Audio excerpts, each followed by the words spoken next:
The Renaissance was a time when the world woke up. It was an era bursting with new ideas, bold creativity, and a hunger for knowledge that reshaped art, science, politics, and culture forever. We often hear about the towering figures of this age, men like Leonardo da Vinci, Michelangelo, and Galileo, whose genius has come to define the period.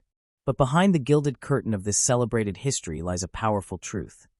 The Renaissance was also shaped, challenged, and advanced by extraordinary women.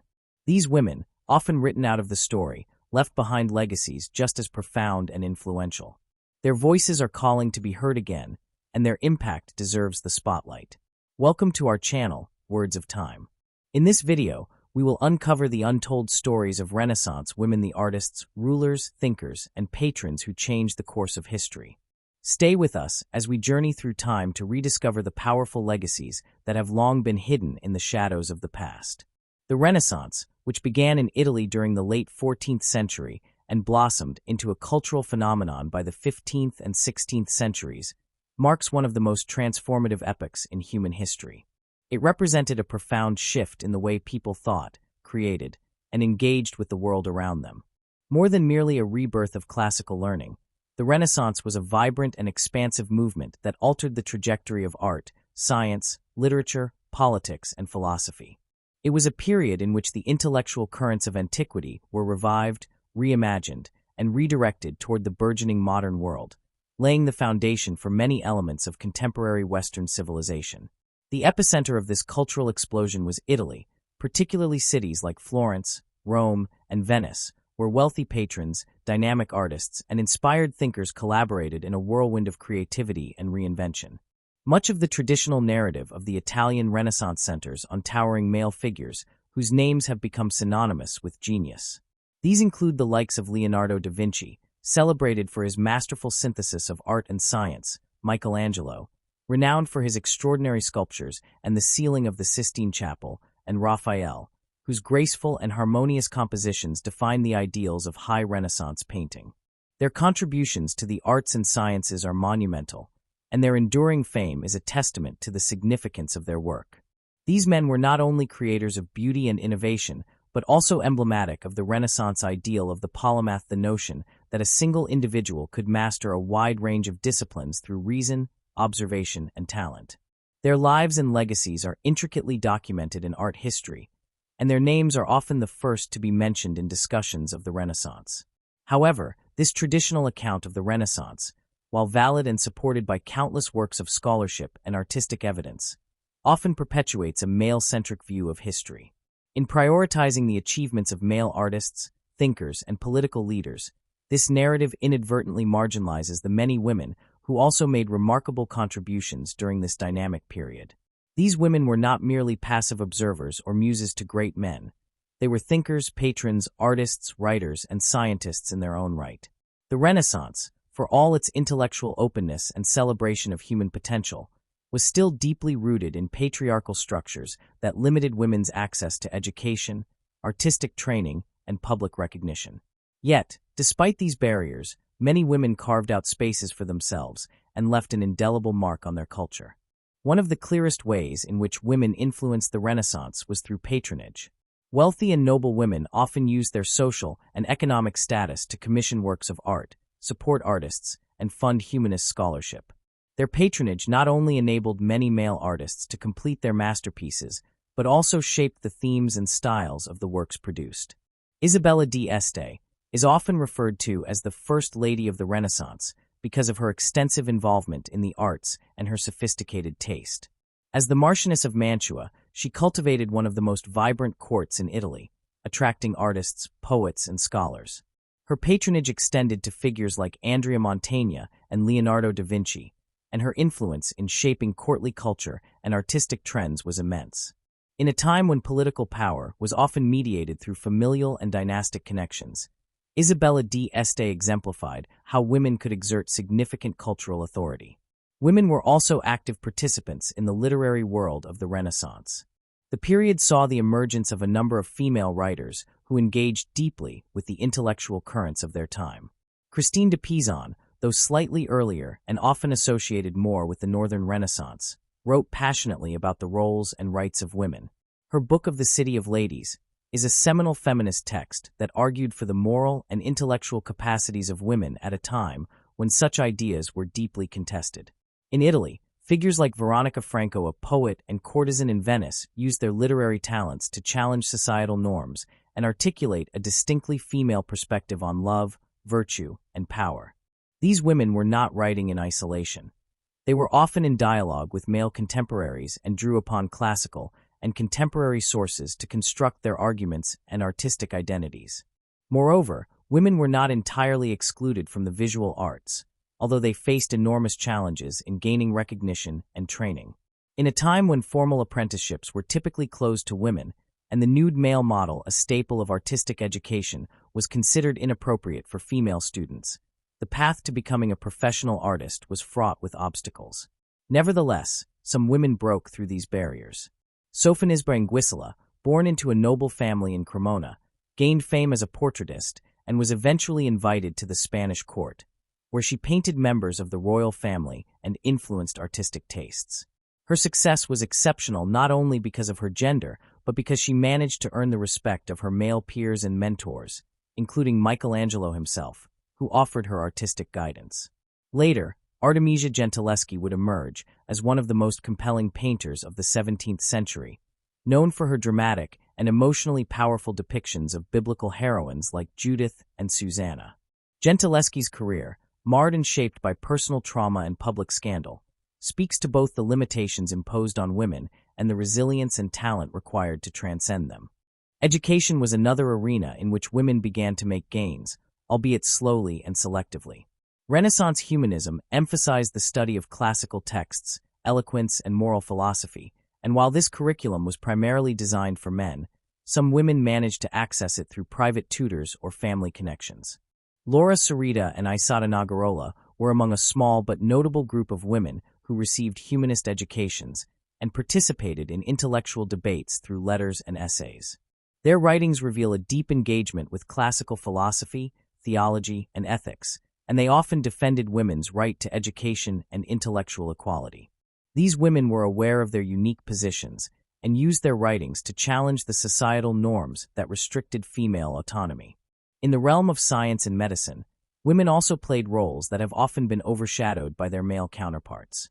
While formal participation in universities and professional guilds was generally restricted, women were active in domestic medicine, herbalism, and midwifery fields that were essential to everyday life and health. In some cases, women compiled medical texts or served as informal educators in these disciplines. Their knowledge, though rarely recorded in official histories, contributed to the broader scientific discourse of the time. As the Renaissance progressed and printing technology expanded the dissemination of knowledge, some women began to publish their works or have their writings circulated in scholarly circles. The broader cultural atmosphere of the Renaissance, with its emphasis on individual achievement and human potential, offered a philosophical basis for women to assert their capabilities, even if social structures lagged behind in granting them full equality. The very idea that humans could shape their own destinies, that knowledge and virtue were attainable through study and discipline, opened ideological space for women to claim a share in the intellectual life of their societies. While misogynistic beliefs and legal constraints remained deeply entrenched, the Renaissance also gave rise to proto-feminist thought and models of female excellence that would resonate for centuries. The absence of women from many traditional Renaissance narratives is not merely a matter of oversight. It reflects deeper patterns of exclusion and bias in historical record-keeping and academic interpretation. Art history, for much of the modern era, was shaped by institutions and scholars who often prioritized male accomplishments and treated female contributions as anomalies or curiosities. Only in recent decades has there been a concerted effort to recover the stories of Renaissance women and to reassess their significance. This involves not only recognizing individual figures, but also rethinking the cultural dynamics of the Renaissance itself, questioning whose voices were valued and whose were silenced. The Renaissance should be seen not only as a celebration of a few isolated geniuses, but as a complex and multifaceted cultural awakening that involved a wide range of participants. Women, despite the many barriers they faced, were integral to this transformation. They fostered artistic innovation, shaped intellectual discourse, supported and inspired the work of others, and asserted their agency in a world that often denied them a public voice. Their stories complicate and enrich our understanding of the Renaissance, revealing it as a time of both extraordinary creativity and persistent inequality. By expanding our vision of the Renaissance to include these often overlooked figures, we gain a fuller, more nuanced understanding of the period. It is not enough to celebrate the achievements of Da Vinci, Michelangelo, and Raphael without also acknowledging the contributions of women like Isabella d'Este, Sofonisba Anguissola, and Artemisia Gentileschi. These women were not peripheral to the Renaissance. They were essential to its unfolding. They challenged expectations, navigated complex social landscapes, and produced works of enduring value. Their presence reminds us that the story of human achievement is never the work of a single gender, class, or culture. It is the result of a vast and varied tapestry of human experience, effort, and imagination. In recognizing the role of women in the Renaissance, we are not rewriting history so much as restoring it, bringing back into view what has too often been pushed to the margins. We are honoring the full range of human potential that the Renaissance sought to celebrate, and we are acknowledging that innovation and change, then as now, arise from the interplay of diverse voices and perspectives. The Renaissance was indeed a time of remarkable change and creativity, and it is all the more remarkable when we consider how many of its creators were women whose contributions are only now being fully appreciated. Caterina Sforza's life unfolds like a vivid tapestry woven from the threads of ambition, resilience, intellect, and defiance. Living during the turbulent period of the Italian Renaissance, a time when political intrigue and warfare were common features of everyday life among the ruling classes, she rose to prominence in ways that challenged the gender norms of her era. Born into the influential Sforza family of Milan in the year 1463, Caterina was destined for a life shaped by power and proximity to the epicenters of political maneuvering. Her story, however, is not merely one of noble lineage or inherited authority. It is a testament to a singular will and an unrelenting spirit that allowed her to assert agency in a patriarchal world designed to keep women subordinate. Through her actions and decisions, Caterina Sforza defied expectations, confronted enemies with fierce determination, and became a figure of both reverence and fear across the fragmented and volatile Italian city-states. The world Caterina inhabited was one where women, particularly of noble birth, were expected to serve as pawns in dynastic marriages, produce heirs, and maintain household grace without interfering in matters of state or war. Yet Caterina carved for herself a different role. Her introduction into the heart of political power began early, first as the illegitimate daughter of Galeazzo Maria Sforza, Duke of Milan, and later as the wife of Girolamo Riario, the nephew of Pope Sixtus IV.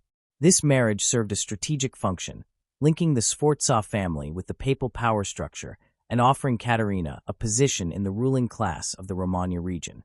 When Girolamo was granted lordship over the city of Imola and later Forli, Caterina found herself at the center of a small but vital dominion within the patchwork of territories that comprised Renaissance Italy.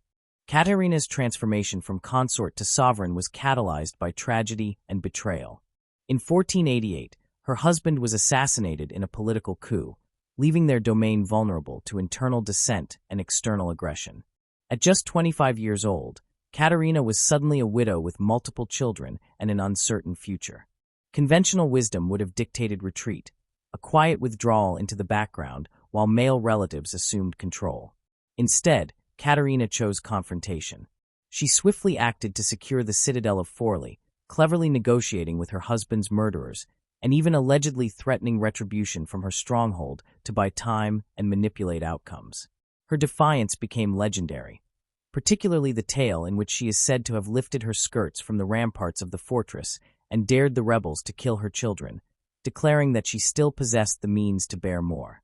Whether apocryphal or not, the episode captures the fierce audacity with which Caterina defended her position and authority. Her political and military acumen was not limited to dramatic standoffs. Over the following years, Caterina actively governed her territories, overseeing administration, justice, and diplomacy. She reinforced fortifications, managed alliances, and dealt with papal envoys, neighboring lords, and mercenary captains. She recognized that survival in the Renaissance political landscape required more than titles. It demanded strategic insight, military readiness, and the ability to project strength. She took up arms when necessary, and was deeply involved in the military defense of her lands. Her campaigns were not symbolic acts of leadership from afar.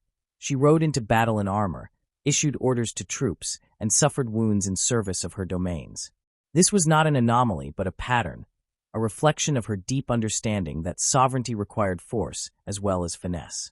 Caterina's rule occurred during a particularly unstable period in Italian history, characterized by the ambitions of powerful families, the schemes of popes, and the encroachments of foreign powers like France and Spain. In this chaotic environment, she proved a master at political adaptation.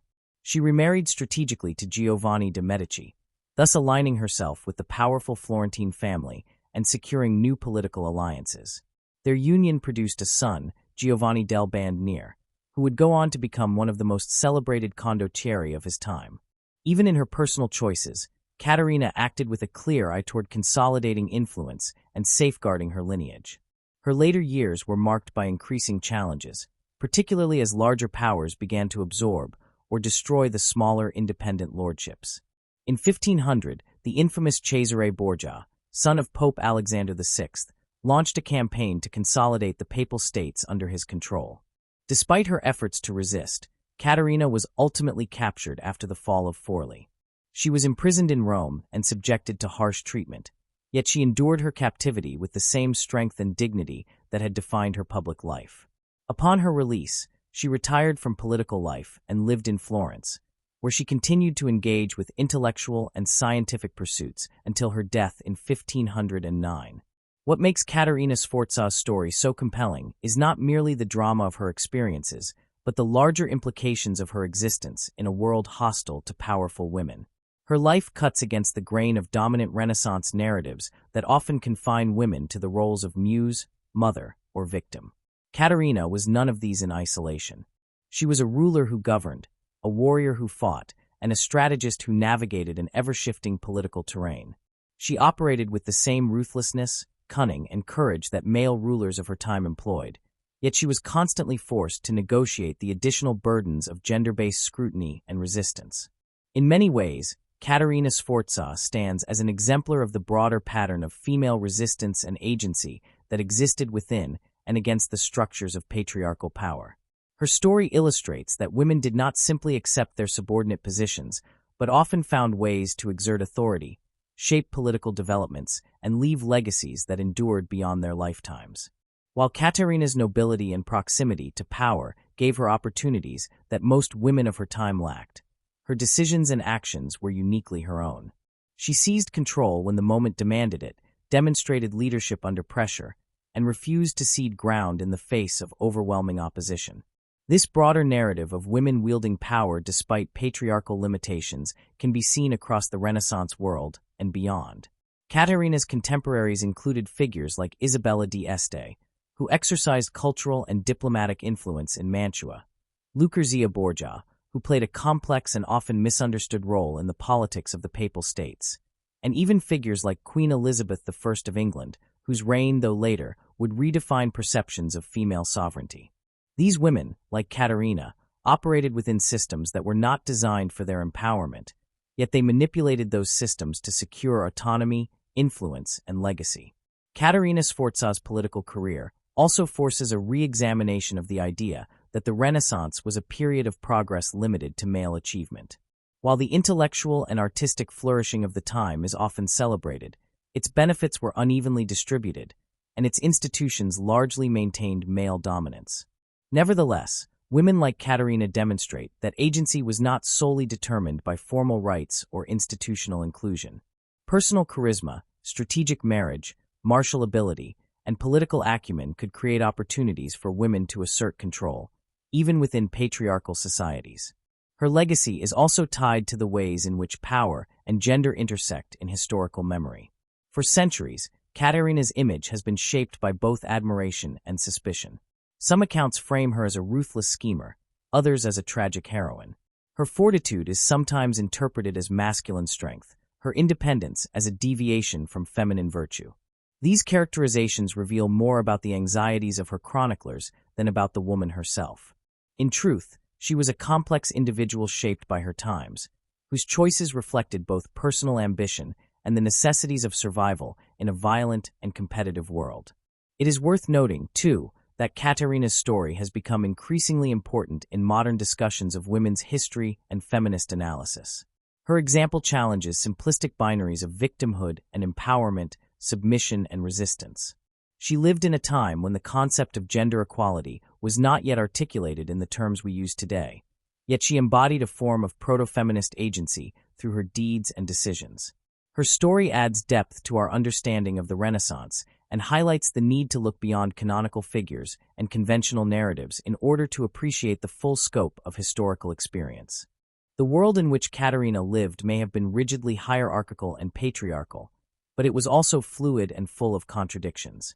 It was a world in which religious piety coexisted with ruthless ambition, in which classical ideals were reborn amidst brutal wars, and in which a woman, against all odds, could lead armies, negotiate with popes, and shape the destiny of cities. Caterina's life encapsulates these tensions. She was deeply religious and at times politically ruthless, personally vulnerable and publicly indomitable, a mother who protected her children and a ruler who protected her power with equal ferocity. In reclaiming stories like Caterina Sforza's, we do not merely fill gaps in the historical record, we reshape the very structure of that record. Her life forces us to reconsider what we mean by power and how it has been exercised across time. It reminds us that history is not the story of a single gender, class, or ideology, but a mosaic of experiences, some of which have been obscured or forgotten due to the biases of the past. As we revisit and reinterpret these lives, we find not only inspiration but a richer and more truthful understanding of the complexities of human endeavor. Caterina Sforza may have lived in a time before modern feminism, before women had legal rights or societal support structures, but her life nonetheless resonates today. It reminds us that power is not always granted, it is often seized, defended, and negotiated, especially by those to whom it is systematically denied. Her resilience, intelligence, and daring made her an outlier in her time, but they also make her a symbol of the enduring human capacity to defy limitation and rewrite the terms of possibility. Her story, woven into the broader narrative of Renaissance history, shines as a vivid example of how women, even in the most constraining circumstances, have found ways to lead, to fight, and to matter. During the Renaissance, a period of cultural, artistic, and intellectual revival that spanned roughly from the 14th to the 17th centuries, the arts flourished with an intensity that redefined the trajectory of Western civilization. While this era is often remembered for the towering achievements of male figures like Michelangelo, Leonardo da Vinci, and Raphael, it also bore witness to the artistic contributions of women figures whose talents, determination, and resilience enabled them to create enduring works of art despite immense societal barriers. Women artists during the Renaissance were not merely footnotes in history. They were creators of beauty and intellect, innovators in their craft, and subversive voices who, through their art, quietly and sometimes boldly questioned the limitations placed upon them by a patriarchal society. The lives of women artists during the Renaissance were shaped by a complex interplay of social expectations, legal restrictions, and cultural norms. Unlike their male counterparts, women did not typically have access to the formal training that was essential for a professional career in the visual arts. Artistic education was often conducted through apprenticeships in the workshops of established masters, environments that were rarely open to women. These workshops were not merely places of instruction. They were spaces of social and economic networking where young men could hone their skills, form critical relationships, and gain visibility.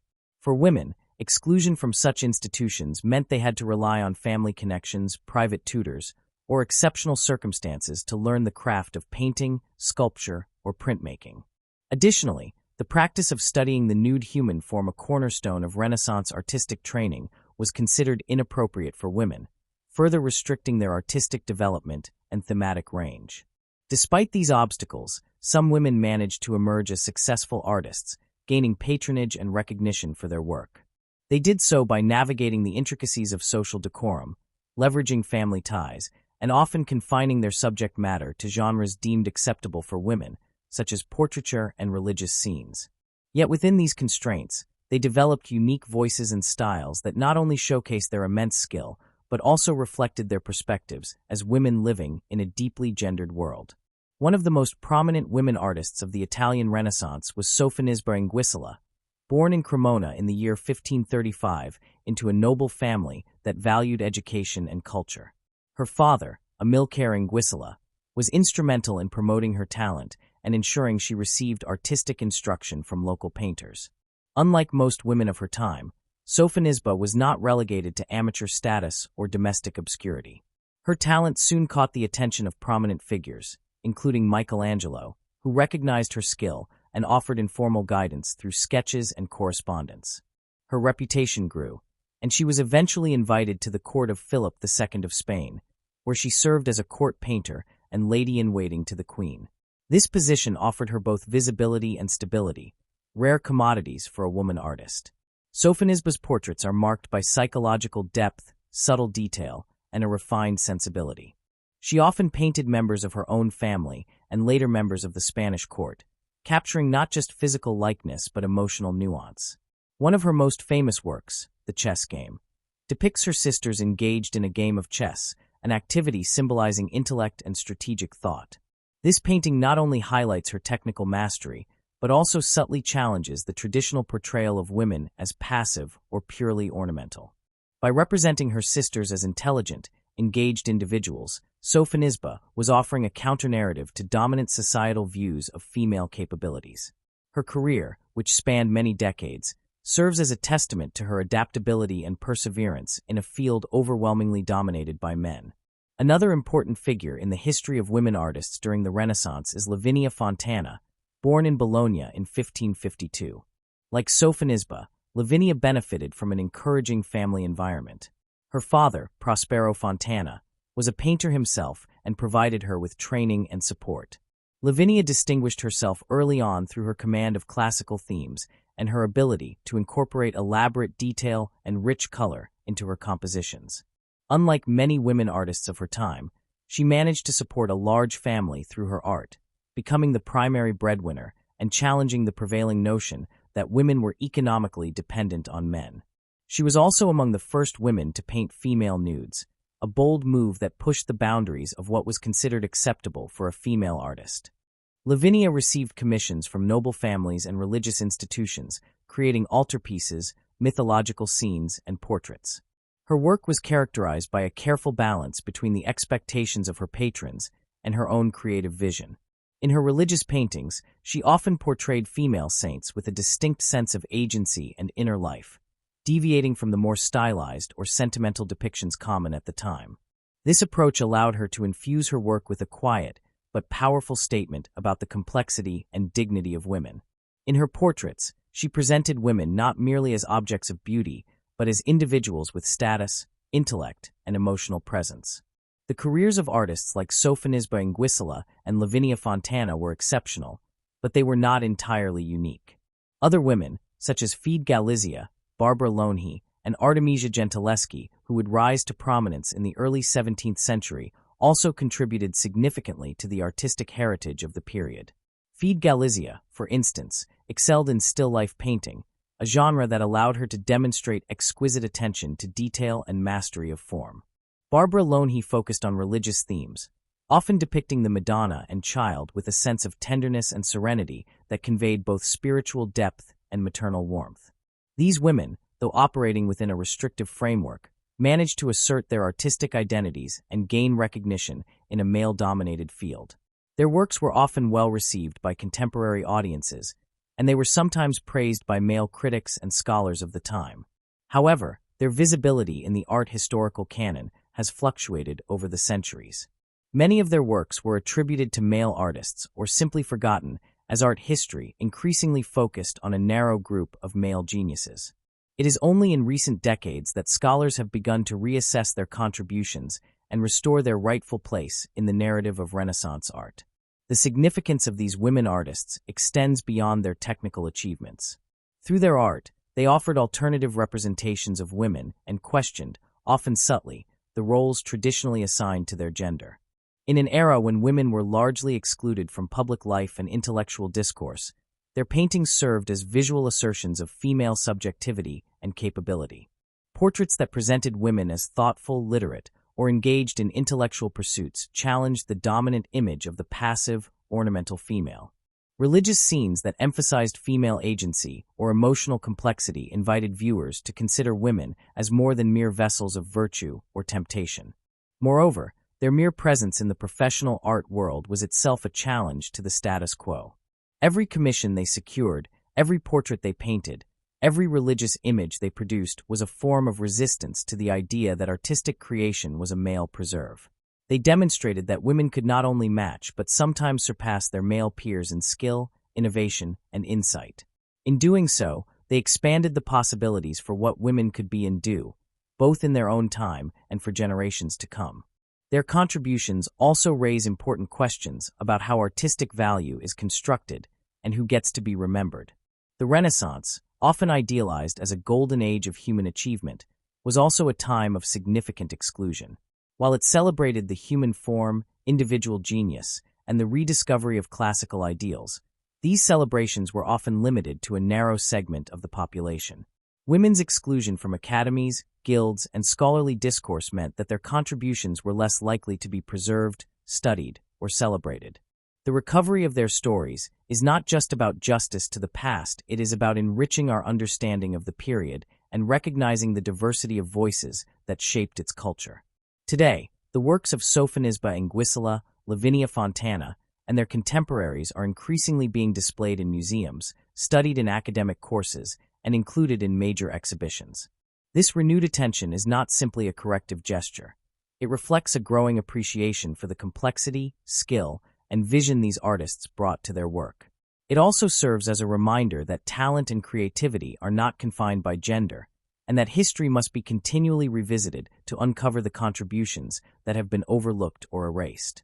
The legacy of these Renaissance women artists extends into the present, inspiring new generations of women to pursue artistic careers and to challenge the structures that still limit full recognition and representation. Their lives and works are a testament to what can be achieved through persistence, passion, and the courage to defy convention.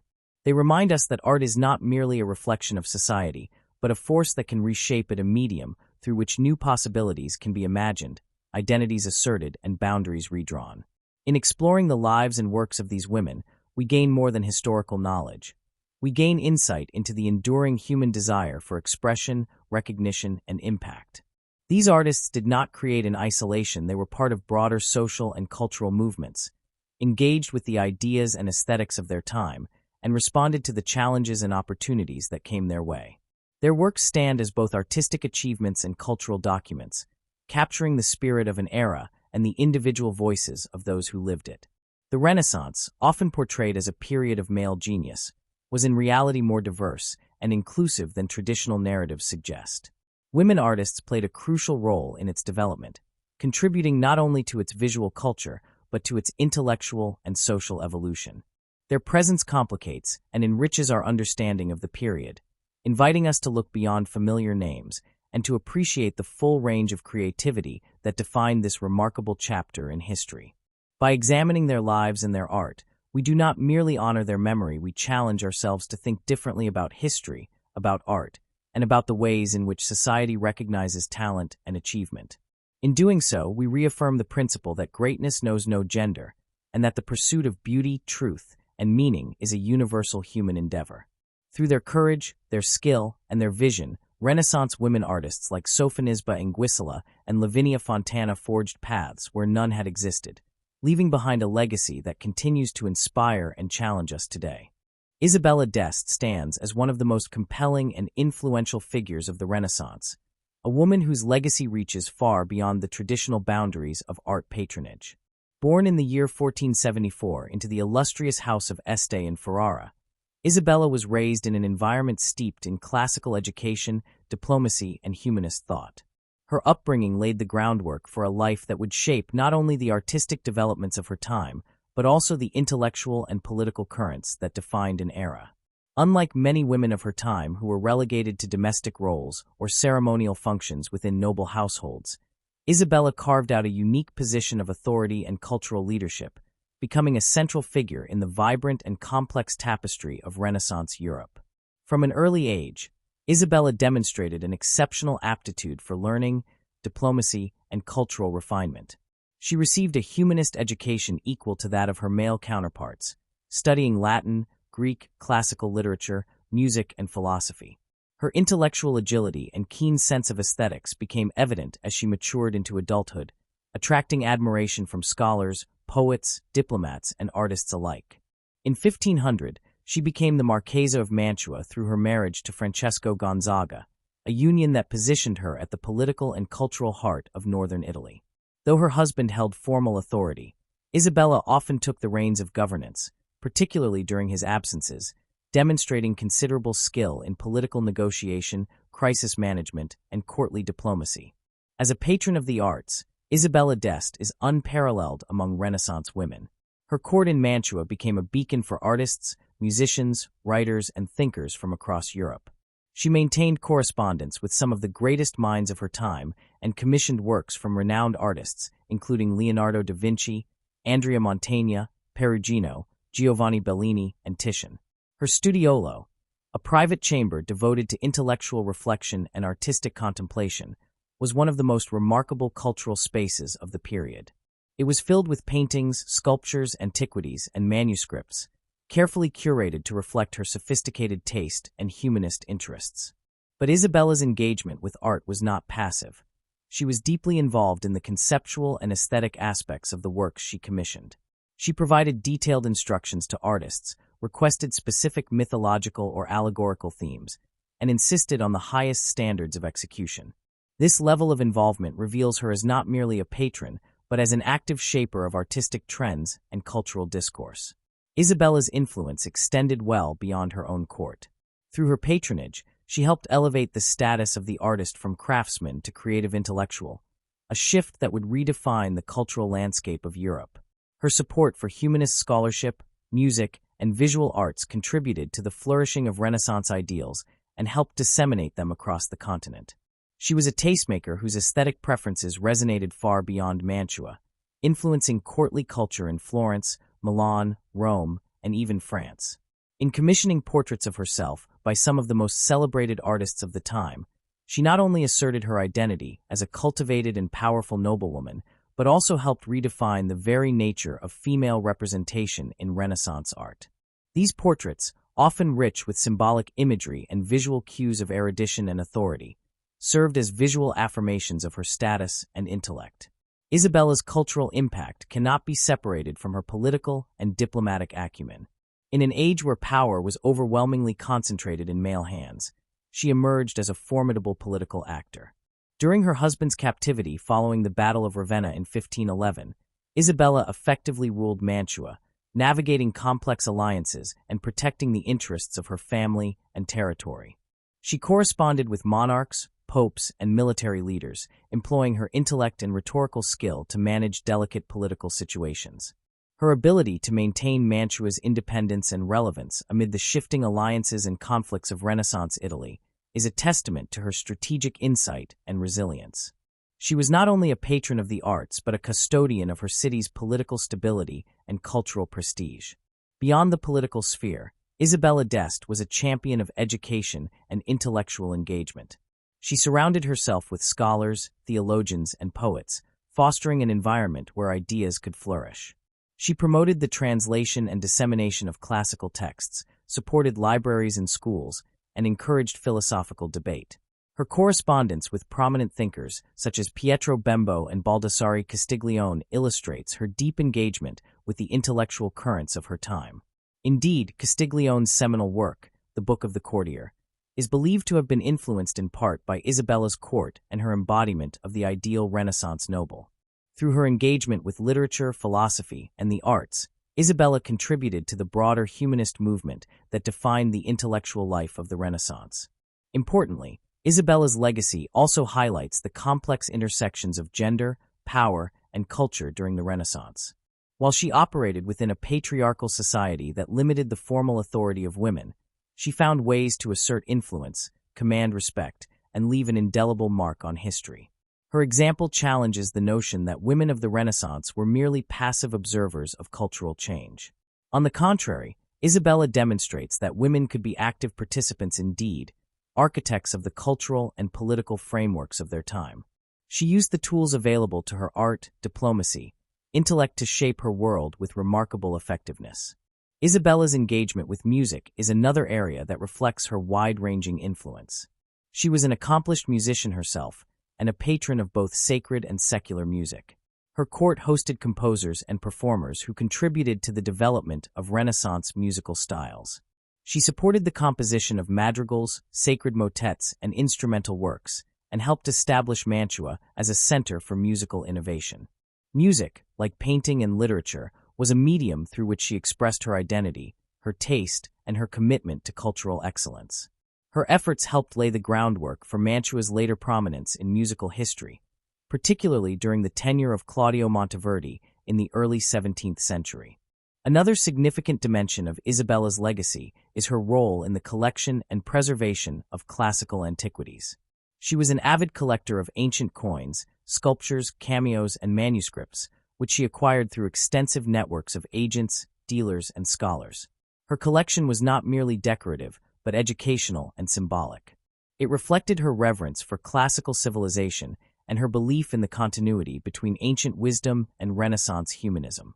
Through her collections, she contributed to the revival of classical ideals and the reinterpretation of ancient art forms, a hallmark of the Renaissance ethos. These collections also served as pedagogical tools, offering insight into history, mythology, and aesthetics to visitors and residents of her court. Isabella's interest in fashion and personal adornment also merits attention, not merely as a matter of vanity, but as an extension of her cultural influence. She was known for her elaborate and innovative wardrobe, which set trends across the courts of Europe. Fashion, for Isabella, was a form of expression, a means of communicating status, refinement, and artistic sensibility. Her distinctive style was often imitated, and her garments were described in detail in contemporary accounts. Through fashion, she engaged in a form of visual rhetoric that complemented her patronage of the arts and underscored her role as a cultural arbiter. Even in her later years, Isabella remained a vital force in the cultural and political life of Italy.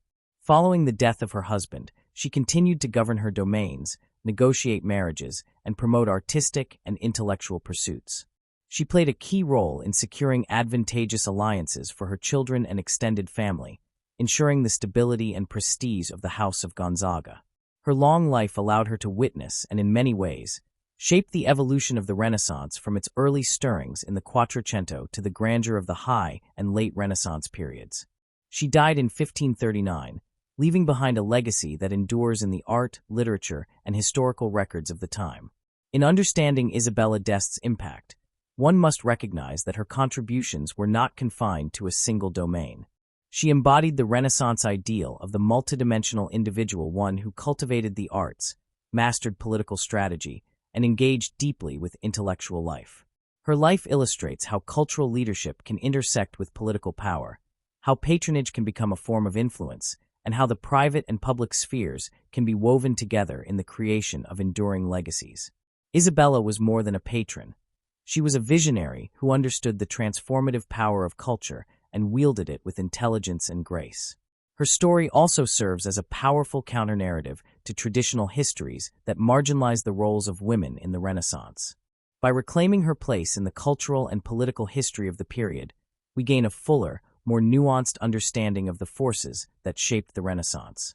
We see that the era's achievements were not solely the result of male genius, but were also driven by women who navigated complex social structures to leave their mark. Isabella d'Este exemplifies how agency, vision, and intellect could flourish even within restrictive frameworks, offering inspiration and insight for future generations. Through her support of the arts, her commitment to intellectual life, and her skillful exercise of political power, Isabella d'Este helped shape a world that was in the midst of profound transformation. She stood at the crossroads of tradition and innovation, drawing on the wisdom of the past while fostering new forms of expression and thought. Her life reminds us that the Renaissance was not just a rebirth of classical ideals, but a dynamic, contested, and richly diverse movement in which women played essential roles. In honoring Isabella d'Este, we honor the broader contributions of women to the cultural and political life of the Renaissance, and we recognize that true influence often operates not through force or visibility alone, but through vision, collaboration, and enduring commitment to the ideals of human dignity and creative expression. The Renaissance has long been regarded as a pivotal period in human history, often celebrated as a golden age of cultural, intellectual, and artistic rebirth. Traditionally, the era is defined by the achievements of men artists like Leonardo da Vinci and Michelangelo, thinkers such as Machiavelli and Galileo, and patrons like Lorenzo de' Medici. While their contributions were undeniably significant, the historical focus on male figures has for centuries overshadowed the vital roles played by women.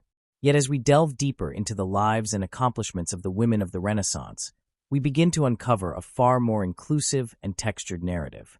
The legacies of these women, whether in the visual arts, political realms, or intellectual discourse, continue to shape our understanding of cultural development and inspire ongoing reflection on gender, power, and creativity. Their stories resonate not only as records of historical fact, but also as sources of inspiration and testament to the resilience and brilliance that transcended patriarchal limitations. These women lived in an age when societal structures were rigid and expectations narrowly defined. In Renaissance Europe, women were often relegated to roles centered on domestic responsibility, chastity, and obedience. Education was generally reserved for men, access to public life was limited for women, and most avenues of personal agency were constrained by law, religion, and tradition. And yet, in defiance of such constraints, women like Isabella d'Este, Caterina Sforza, Sofonisba Anguissola, and Lavinia Fontana carved out spaces of influence, creativity, and autonomy. Their accomplishments were not anomalies, but manifestations of brilliance nurtured against the odds. Their continued relevance in today's world speaks volumes about their enduring impact on how we perceive art, leadership, and the possibilities of human potential. The legacy of these women is deeply embedded in the cultural trends that continue to evolve centuries after their deaths. In the visual arts, the groundbreaking work of Sofonisba and Anguissola redefined how female artists could engage with portraiture and self-representation. She challenged prevailing artistic norms by injecting subtle psychological depth and individuality into her subjects, often portraying women and children with a warmth and realism that had previously been rare. Her influence helped open a door, albeit slowly, for other women to enter the field of professional art. Her legacy is particularly visible in how modern female artists assert ownership over their narratives and their creative visions. Contemporary audiences and scholars have begun to recognize her not just as a skilled painter of her time, but as a foundational figure who helped lay the groundwork for female visibility in art. Similarly, Lavinia Fontana, who followed in Anguissola's footsteps, made extraordinary strides in navigating the male-dominated art world of Bologna. She received commissions for altarpieces and portraits alike, becoming one of the first women to manage her own workshop and support her family through her art. Her inclusion of rich iconography, religious themes, and depictions of strong, intelligent women subtly pushed the boundaries of how femininity was viewed and portrayed. Her example resonates today as we continue to advocate for greater gender parity in artistic spaces and challenge the institutional structures that historically excluded women from full participation in cultural life. Beyond the canvas, women like Caterina Sforza reshaped political landscapes through their tenacity and strategic intelligence. Often depicted in masculine terms by her contemporaries because of her strength and defiance, Caterina's story serves as a powerful reminder of how women have long been capable of formidable leadership, even when society refused to acknowledge their authority.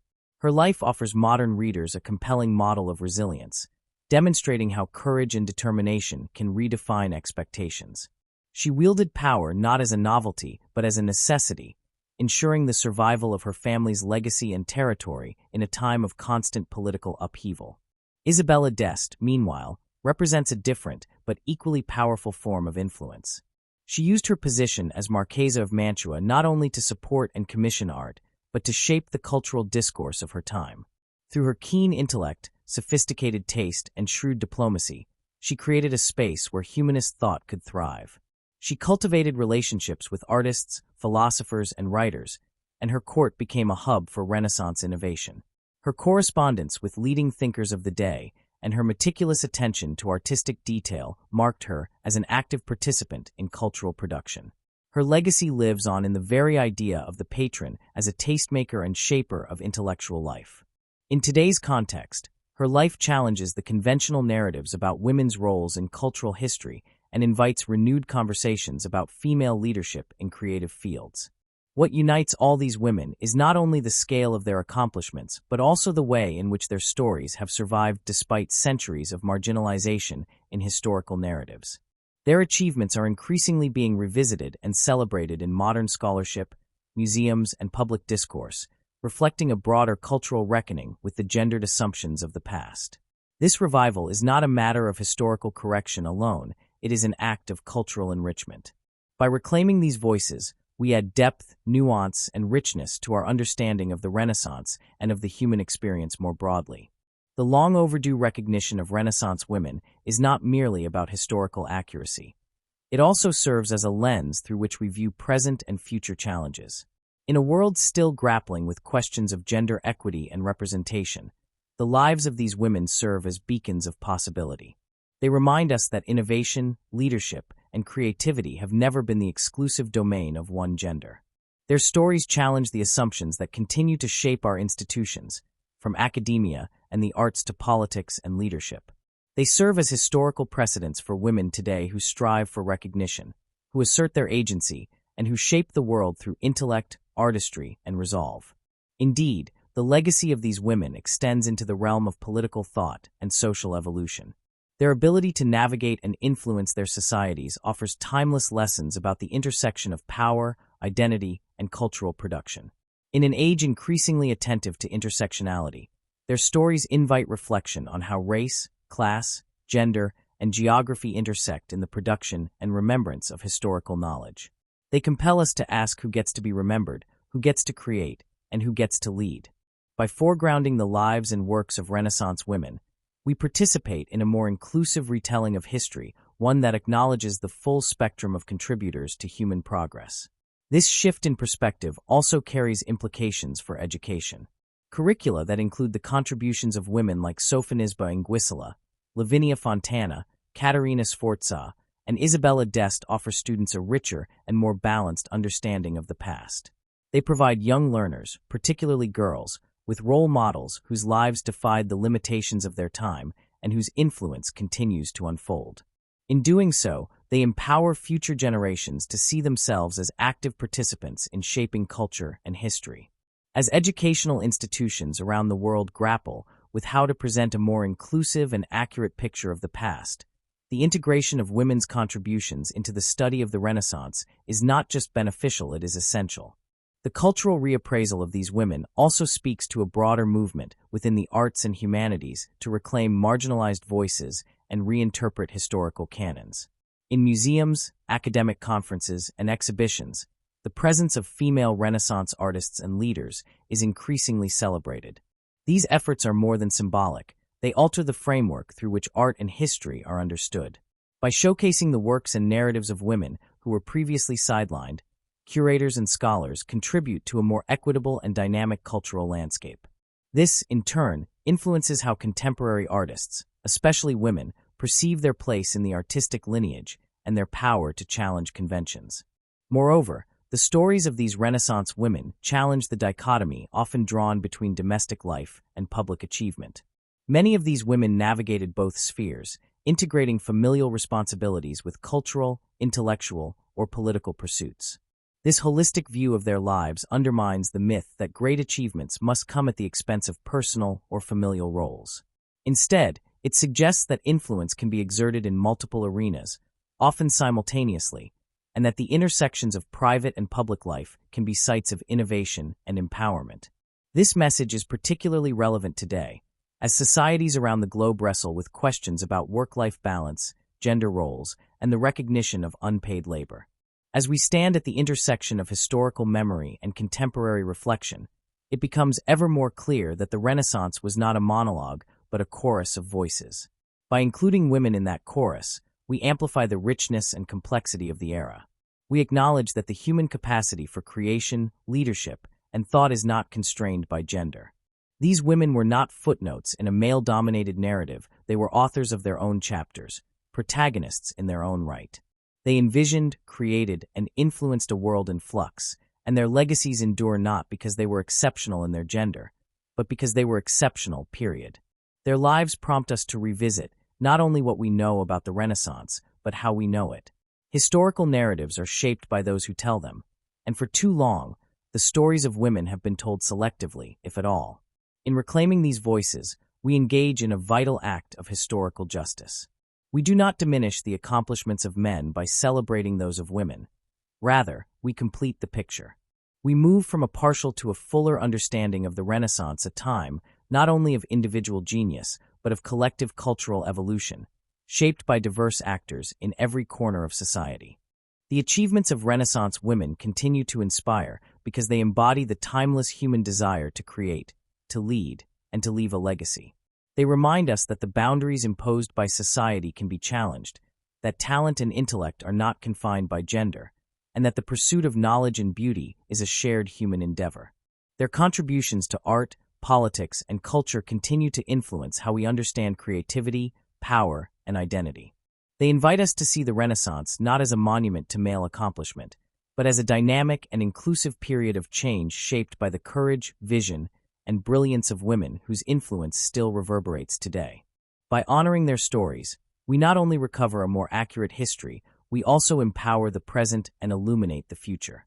As we reflect upon the enduring legacies of the women of the Renaissance, it becomes increasingly clear that their stories are not only essential to understanding the past, but also vital to shaping our present and future. Their lives and accomplishments remind us that the Renaissance, often framed through the lens of male genius and masculine power, was in fact a far more intricate and inclusive period than has traditionally been acknowledged. The contributions of women such as Sofonisba Anguissola, Lavinia Fontana, Caterina Sforza, and Isabella d'Este are not marginal details, but central threads in the fabric of Renaissance history. To overlook them is to overlook the full scope of human achievement and the complexity of cultural transformation during this pivotal era. These women, and many others like them, operated in a world that set rigid limitations on what they could do, who they could be, and how they could be remembered. In defying those limitations, they not only carved out spaces for themselves in art, politics, and intellectual life, but also expanded the possibilities for those who would follow. They stood as counterpoints to the dominant narratives, not merely resisting the patriarchal structures of their time, but actively reshaping them. Their success was not achieved in isolation. It was a form of collective resistance and innovation that redefined what it meant to be a woman of influence in a male-dominated world. What makes their stories especially powerful is that they resonate so profoundly across time. In a modern era where the fight for gender equality remains ongoing, the experiences of these Renaissance women offer both historical context and contemporary inspiration. Their resilience in the face of exclusion, their ingenuity in circumventing societal boundaries, and their unwavering pursuit of excellence offer timeless lessons about agency, identity, and courage. Their legacies challenge us to rethink our assumptions not only about history, but also about who holds the power to shape it. In the realm of the arts, women like Sofonisba Anguissola and Lavinia Fontana demonstrated that creativity knows no gender. They navigated entrenched systems of exclusion with extraordinary tact and determination, and through their talent and innovation, they redefined the visual language of their time. Their portraits brought emotional depth, psychological nuance, and new perspectives to subjects that had long been filtered through a masculine gaze. In doing so, they not only earned recognition in their own right, but also laid the foundation for future generations of women artists to claim space in the artistic canon. Today, their influence is evident not only in art history textbooks and museum collections, but also in the growing number of female artists who continue to challenge norms and assert their voices on their own terms. In politics and power, figures like Caterina Sforza showed that leadership was not the sole province of men. Her fearless defense of her territory, strategic acumen in navigating the treacherous politics of Renaissance Italy, and refusal to conform to expectations of feminine passivity made her a formidable force in her own right. Her story, often dramatized and sensationalized by her contemporaries, remains a compelling example of how women have long exercised power even when denied formal authority. In our time, as women continue to ascend to leadership roles around the world, Caterina's legacy underscores the enduring truth that competence, strength, and determination are not dictated by gender. Isabella d'Este, perhaps the most culturally influential of them all, exemplified the power of patronage and intellectual engagement. She was not simply a supporter of the arts, she was a tastemaker, a curator of culture, and a savvy political operator. Her letters, her court, and her art collections speak to a woman who understood the cultural forces of her time and was determined to shape them. Her legacy reminds us that influence can be wielded in many forms, not only through creation, but also through curation, connection, and the fostering of ideas. In a modern world where platforms and influence often go hand in hand, Isabella's model of cultural leadership remains profoundly relevant. What all of these women shared was not just talent or ambition, but a keen awareness of their place in history and a determination to change it. Their lives challenged the notion that women were mere bystanders in the Renaissance. Instead, they were active agents of change, contributing not only to the cultural and political development of their time, but also to the broader human story. By reclaiming their voices, we do more than fill gaps in the historical record. We reshape the narrative itself, making it more inclusive, more truthful, and more reflective of the diverse contributions that have shaped our world. In reclaiming the stories of these women, we also acknowledge that their legacies did not end with the Renaissance. Their influence can be traced through the centuries, echoing in the lives and work of women who continue to challenge expectations and redefine the possible. From artists and scholars to activists and leaders, the spirit of innovation and resistance embodied by Renaissance women lives on. They remind us that progress is not linear, that recognition often comes long after the fact, and that the pursuit of truth and beauty is a collective endeavor enriched by many voices. This reevaluation of Renaissance history is more than an academic exercise. It is a cultural imperative. As we continue to confront the inequities of our own time, the inclusion of women's stories in our understanding of the past becomes an act of justice and of vision. It allows us to see history not as a static collection of facts, but as a dynamic and evolving conversation, one that we all have a role in shaping. In bringing these women back into the light, we do not simply rewrite history. We reclaim our shared humanity. The Renaissance, in its fullest and most inclusive sense, was not a moment of transformation for men alone. It was a time when creativity, intellect, and the desire for progress transcended gender, geography, and social constraint. To see it only through the lens of male achievement is to limit its meaning and diminish its scope. By embracing the stories of the women who helped shape it, we gain a richer, more complex understanding of the era and of ourselves. Let us do so not with a sense of finality, but with a renewed commitment to seeking out and celebrating the voices that history has too often silenced. Let us honor the courage and brilliance of Renaissance women, not as anomalies, but as integral threads in the fabric of human progress. Their stories, their achievements, and their legacies endure not only in museums and archives, but in the continued struggle for equity, recognition, and the right to shape the world. And in doing so, we carry forward the true spirit of the Renaissance, a spirit of inquiry, of innovation, and of boundless possibility for all.